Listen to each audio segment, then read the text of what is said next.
Students, हम राजस्थान में जनपद पढ़ रहे थे और हमने उस समय ये भी पढ़ा था राजस्थान की जो जनपदों का जो निर्माण किया वो जातियाँ पंजाब से आई थी।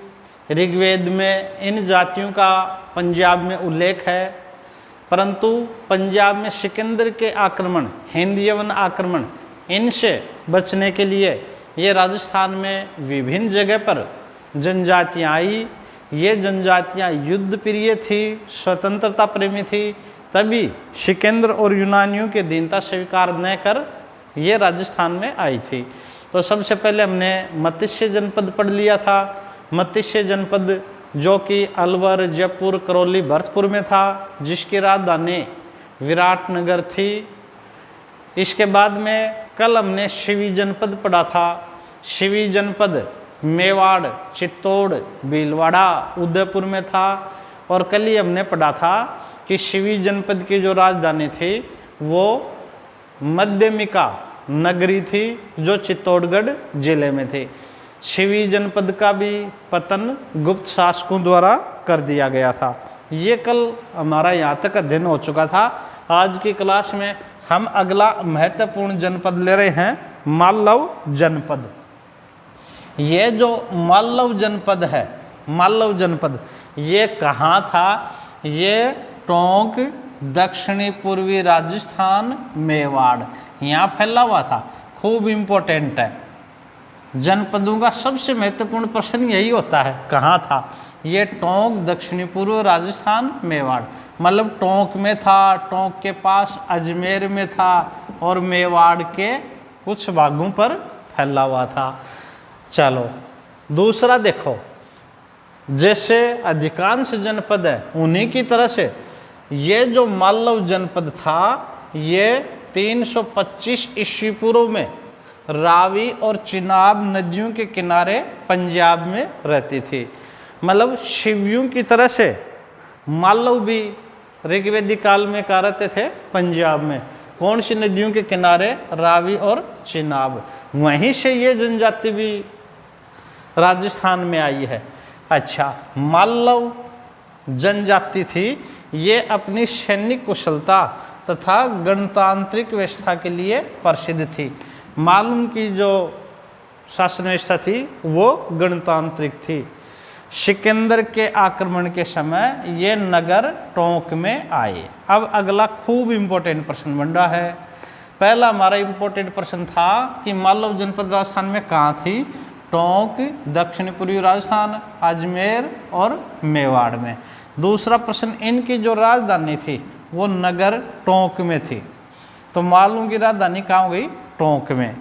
अच्छा, ये जो नगर है इस नगर को ही मालव नगर कहते थे और वर्तमान में ये किस नाम से जाना जाता है?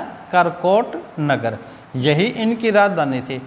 करकोट नगर कहाँ है? टोंक में। ये टोंक की उनियारा तहसील में है। उनियारा तहसील, उनियारा तहसील। और मालवों की जो राजधानी थी, मालव जनपद की राजस्थान में जो राजधानी थी वो थी नगर। इसी नगर को मालव नगर भी कहते हैं और इसे नगर भी कहते हैं और इसी का आधुनिक नाम क्या है? करकोट, करकोट नगर। याद रखोगे, इम्पोर्टेंट प्रश्न है। इनकी राजधानी थी नगर, नगर मालव नगर, वर्तमान में करकोट। अच्छा, ये हो गई राजधानी। आगे देखो, करकोट नगर से मालवा नाम जय लिखे हुए सिक्के मिले हैं। जैसे कि हम देखते हैं ये जो जनपद थे इन्होंने भी अपने सिक्के जारी किए और इन सिक्कों पर लिखवाया मालवा नाम जय लिखवाया। अच्छा, मालवों के सिक्के गण के नाम से चलाए गए थे। किस नाम से चलाए गए थे? गण के नाम से। राजस्थान में मालव जाति या मालव जनपद की जानकारी देने वाला एक अभिलेख मिला है, नानसा यूपा अभिलेख। कौन सा अभिलेख है? नानसा यूपा अभिलेख। ये कहाँ है? भीलवाड़ा में है। भीलवाड़ा में है नानसा यूपा अभिलेख। और जो 225 ईस्वी का है। ये अभिलेख 225 ईस्वी का है। इस अभिलेख में क्या लिखा है? देखो, इस अभिलेख में लिखा है कि मालव एक राजा था श्री सोम, और इन्होंने क्षत्रपों को परास्त कर षष्ठी रात्रि यज्ञ का आयोजन करवाया था। यह मालवों का प्रसिद्ध राजा था श्री सोम, और इन्होंने क्षत्रपों को पराजित करके षष्ठी रात्रि यज्ञ का आयोजन किया था। एक प्रश्न हम ये भी याद कर लेंगे। देखो, पहला प्रश्न तो ये हमने किया, इम्पोर्टेंट। दूसरा वेरी वेरी इम्पोर्टेंट, ये भी वेरी वेरी इम्पोर्टेंट। तीसरा प्रश्न नानसा अभिलेख, जो मल्लव जाति की जानकारी देता है। अजमेर, टोंक व मेवाड़ से माँ क्षत्रपों, चपटन, रुद्रदामन तथा इनके उत्तराधिकारियों के सिक्के मिले हैं। इसका मतलब मालव जनजाति को शक शासकों ने पराजित कर दिया, और इस क्षेत्र में शक शासकों ने अपने सिक्के चलाए। चपटन, रुद्रदामन आदि मिले हैं। अब देखो, मालवों का पतन कैसे होता है? एक तो शकों का आक्रमण, मालवों को शक शासक नेपाल ने भी हराया, मालवों को शक शासक नेपाल ने हराया, और मालवों को कुषाणों ने भी पराजित किया, कुषाणों ने भी पराजित किया। हम देख रहे हैं जनपदीय जातियां थी, इनको कुषाण, शक, इन शासकों ने पराजित किया, और अंततः जो गुप्त शासन, गुप्त वंश हुआ, शक्तिशाली वंश हुआ, और गुप्त वंश ने इन छोटे छोटे जनपदों को समाप्त कर दिया। एक प्रयाग प्रशस्ति है, महत्वपूर्ण है एग्जाम की दृष्टि से, ये हरिसेन ने लिखी थी। हरिसेन समुद्रगुप्त का महासंधि विग्रह और दरबारी विद्वान था। तो प्रयाग प्रशस्ति के अनुसार मालव, अर्जुनायन, योद्ध आदि ने समुद्रगुप्त के सामने आत्मसमर्पण कर दिया था। मतलब समुद्रगुप्त ने इनको पराजित किया कर दिया था। एक मालवों के बारे में जानकारी देने वाला एक अभिलेख मिला है, तासोल। ये राजसमंद जिले में है। तासोल राजसमंद से एक तो चंद्रगुप्त द्वितीय और दूसरे समुद्रगुप्त के सिक्के मिले हैं। मतलब मालव जो जाति के सिक्के मिले हैं वो तासोल नहीं, तासोल राजसमंद से एक तो चंद्रगुप्त द्वितीय और समुद्रगुप्त के सिक्के मिले हैं। मतलब इस क्षेत्र पर किन का अधिकार हो गया था? गुप्तों का। गुप्तों ने मालवों को समाप्त कर दिया था। और रेड टोंक से गुप्तकालीन 6 स्वर्ण मुद्राएं मिली है। एक हम और इम्पोर्टेंट प्रश्न करेंगे। प्रसिद्ध विद्वान है कार्लाइल ने मालवों की राजधानी जो करकोट नगर थी, यहाँ से 6000 तांबे के सिक्के खोजे हैं। कार्लाइल ने करकोट नगर से कितने तांबे के सिक्के खोजे? 6000। अच्छा, ये एक जगह 6000 सिक्के मिलना ये कार्लाइल करे हैं यहाँ मालव जनपद की कारकोट में टकसाल थी।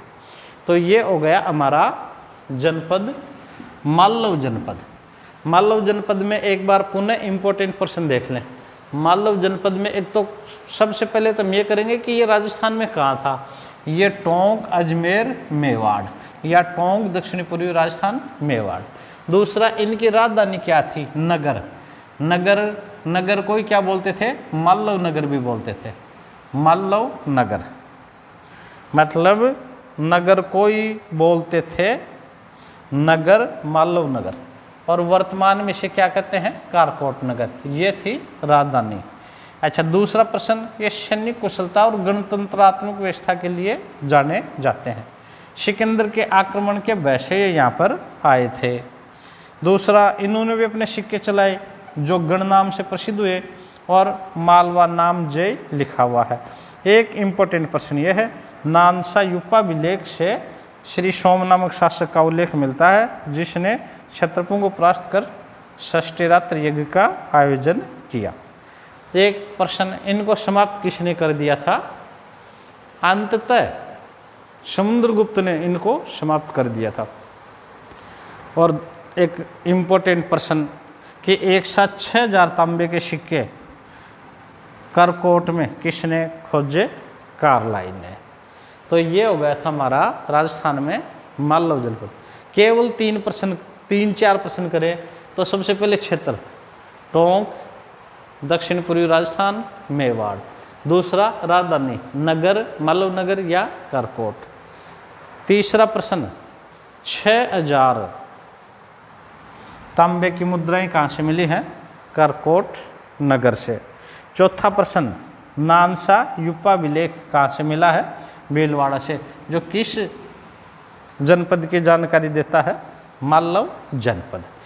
चलो, हमारे महत्वपूर्ण जनपद हो गए। अब छोटे छोटे हैं जो कहाँ स्थित थे। अब अगला हम जनपद ले रहे हैं अर्जुनायन। अर्जुनायन, वैसे तो प्रयाग प्रशस्ति में भी अर्जुनायन का उल्लेख है। समुद्रगुप्त ने इसको समाप्त कर दिया था, समुद्रगुप्त के सामने आत्मसमर्पण कर दिया था। ये अर्जुनायन जनपद कहाँ था? ये भरतपुर और अलवर क्षेत्र में। और अर्जुनायन जनपद ने भी अपनी मुद्राएं जारी की और इनकी मुद्राओं पर भी क्या लिखा है? अर्जुनायनो जय अंकित। तो ये इनकी मुद्राओं पर भी लिखा है। तो अर्जुनायन में एक प्रश्न याद करेंगे। अर्जुनायन जनपद कहाँ था? ये था भरतपुर और अलवर क्षेत्र में।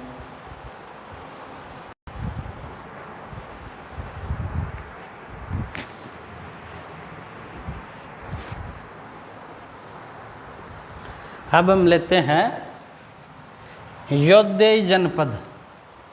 योद्धेय जनपद का उल्लेख पहले प्रयाग प्रशस्ति में पढ़ चुके हैं कि प्रयाग प्रशस्ति में लिखा है मालव अर्जुनायन योद्धेय ने गुप्तों की, समुद्रगुप्त की अधीनता स्वीकार की। तो योद्धेय जनपद का इम्पोर्टेंट प्रश्न है, ये कहाँ पाया जाता राजस्थान में? राजस्थान के उत्तरी भाग, विशेष रूप से गंगानगर और हनुमानगढ़। ये दो याद रख लेना, गंगानगर व हनुमानगढ़। और कुछ भाग आता है बीकानेर का। तो योद्धेय पाया जाता है राजस्थान के उत्तरी भाग में, और उत्तरी भाग में मुख्यतः गंगानगर, हनुमानगढ़ और कुछ भाग बीकानेर का। ये योद्धेय जनपद है, ये भी गणतंत्रीय था। अच्छा, योद्धेय ने उत्तरी राजस्थान की कुषाण शक्ति को नष्ट कर दिया। राजस्थान में से, उत्तरी राजस्थान में से कुषाणों को पराजित किया था योद्धेय ने। परंतु 145 ईस्वी के लगभग शक शासक रुद्रदामन ने योद्धों को पराजित कर दिया। शक शासकों से, रुद्रदामन से योद्धेय पराजित हो गए थे। अच्छा, और मुद्राओं पर योद्धेय गणेश्य जय लिखा गया है। योद्धेय की जो मुद्राएं हैं, इन मुद्राओं पर योद्धेय गणेश्य जय लिखा गया है। और अंततः गुप्त साम्राज्य के अधीन हो गए थे। तो ये हमारा हो गया योद्धेय जनपद। कौन सा याद करोगे? राजस्थान में कहाँ है? गंगानगर, हनुमानगढ़, बीकानेर। एक ही प्रश्न याद करेंगे। अब आगे आ जाओ शालव जनपद। शालव जनपद ये कहाँ है? ये अलवर में है।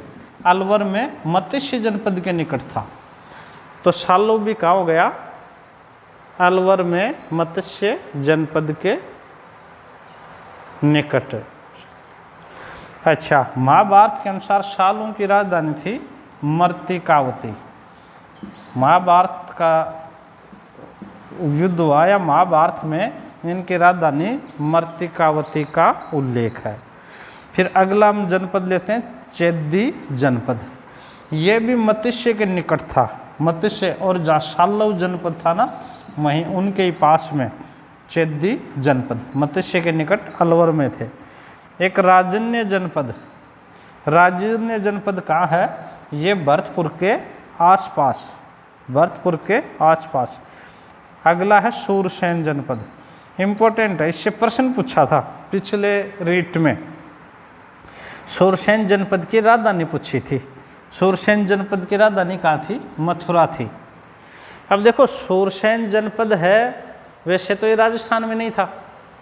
ये आधुनिक ब्रज क्षेत्र उत्तर प्रदेश का मुख्य जनपद है। ब्रज क्षेत्र उत्तर प्रदेश का मुख्य जनपद है। और इसकी राजधानी थी मथुरा। श्री कृष्ण जी सूरसेन जनपद से संबंधित थे, परंतु राजस्थान का कौन सा क्षेत्र, भरतपुर, धौलपुर, करौली का जो क्षेत्र है वो किस में पड़ता था, ये पड़ता था सूरसेन जनपद में। अब अगला हम अंतिम जनपद लेते हैं, अवंती जनपद। अब देखो सूरसेन की तरह से अवंती भी राजस्थान का जनपद नहीं था। महात्मा बुद्ध के समय 16 महाजनपद थे। उन 16 महाजनपदों में सूरसेन, अवंती, मत्स्य, इन 16 महाजनपदों में एक तो सूरसेन, एक ये अवंती, एक मत्स्य थे। अच्छा, अवंती भी राजस्थान का मुख्य जनपद नहीं था, ये मध्य प्रदेश का था। मध्य प्रदेश, उज्जैनी इसकी राजधानी थी अवंती। परंतु मध्य प्रदेश के पास में राजस्थान का जो ये उदयपुर चित्तौड़ का जो क्षेत्र है, उदयपुर और चित्तौड़ जिले का कुछ क्षेत्र अवंती जनपद में आता था। अवंतियों ने यहाँ अधिकार कर लिया था और अंततः अवंती जनपद को मगध साम्राज्य में मिला लिया और फिर मौर्य साम्राज्य में मिला लिया था। यहाँ एक प्रश्न आता है, 16 महाजनपद बुद्ध के समय उल्लेखित 16 महाजनपदों में से अवंती जनपद का राजस्थान में कहाँ अधिकार था? तो इस जनपद का राजस्थान में कहाँ अधिकार करेंगे? मेवाड़ में। मेवाड़ में अवंती जनपद का कहाँ अधिकार था? मेवाड़ में। बुद्धकालीन 16 जनपदों का राजस्थान में कहाँ अधिकार हो गया? मेवाड़। चलो, ये हमारे हो गए जनपद। अब हम लेते हैं जनपदीय सिक्के। जैसा कि हमने जनपद पढ़ते समय भी पढ़ा था कि जनपदीय जातियों ने अपने सिक्के जारी किए थे, और ये सिक्के कहाँ कहाँ मिले हैं राजस्थान में? नलियासर, नलियासर सांबर जयपुर में मिले हैं। नगर उनियारा टोंक में मिले हैं। रेड उनियारा टोंक में मिले हैं। नगरी चित्तौड़ में मिले हैं। मालपुरा टोंक में मिले हैं। यहाँ जनपदीय शासकों के सिक्के मिले। अच्छा, इनकी अधिकांश मुद्राएं तांबे की हैं। अच्छा, जैसे हमने पढ़ा था करकोट नगर में कार्लाइल ने 6000 मालव जनपद की तांबे की मुद्राएं खोजी थी। इन मुद्राओं पर किन के चिन्ह बने हैं? वर्षभ, हिरण, हाथी, यूप स्तंभ, वृक्ष आदि के चित्र बने हैं। और हमने शिवी जनपद पढ़ते समय पढ़ा था स्वास्तिक के साथ बैल का अंकन है। तो ये थे जनपदीय सिक्के। अब हम कुछ प्रश्नों पे चर्चा कर रहे हैं जो इस आपकी एग्जाम में इस टॉपिक से आए हैं। देखो कौन कौन से प्रश्न करोगे इस टॉपिक से। पहला जो प्रश्न है वो ये है, राजस्थान में जनपदों का निर्माण करने वाली जातियां कहाँ से आई थी? आप सभी लोग जवाब दे दोगे। राजस्थान में जनजातियों का निर्माण, जनपदों का निर्माण करने वाली जातियां कहाँ से आई थी? तो ये कहाँ से आई थी? आपने पढ़ा पंजाब से आई थी। अगला देखो, एक रीट में प्रश्न पूछा, मत्स्य जनपद की राजधानी थी। ये 2017 के रीट में पूछा था, मत्स्य जनपद की राजधानी थी। तो बताओ कहाँ थी? ये थी विराटनगर। विराटनगर, आधुनिक बैराठ। बैराठ ये कहाँ है? जयपुर में। और 2017 का ही प्रश्न देखो, सूरसेन जनपद की राजधानी थी। सूरसेन जनपद की राजधानी थी। सूरसेन जनपद की राजधानी कहाँ थी? ये मथुरा थी। सूरसेन जनपद की राजधानी थी मथुरा। आगे देखो, एक प्रश्न आया है, स्वास्तिक का चिन्ह के साथ, स्वास्तिक के चिन्ह के साथ बैल मतलब वर्षभ, वर्षभ का चित्रांकन मुद्राओं पर किस जनपद से मिला है? मुद्राओं पर किस जनपद से मिला है? तो आप बताओ किस जनपद से मिला है? ये मिला है शिवी जनपद। शिवी जनपद जिसकी राजधानी नगरी मध्यमिका टोंक थी। चलो एक प्रश्न आया है, राजस्थान में बौद्ध धर्म का प्रभाव, बौद्ध धर्म का प्रभाव सबसे अधिक किस जनपद पर था? किस जनपद पर था? तो आप बताओ कौन से पर था? ये था मत्स्य जनपद। सबसे अधिक बौद्ध धर्म से प्रभावित जनपद था, वो था मत्स्य जनपद। एक एग्जाम में और प्रश्न पूछा, शिवी जनपद की राजधानी थी। शिवी जनपद की राजधानी थी, कहाँ थी? नगरी। नगरी कहाँ है? चित्तौड़गढ़ या मध्यमिका। तो इसी के साथ हमारा ये राजस्थान में जनपद टॉपिक है, ये पूरा तैयार कर लेंगे और विभिन्न एग्जाम में आए हुए इसके प्रश्न भी तैयार कर लेंगे।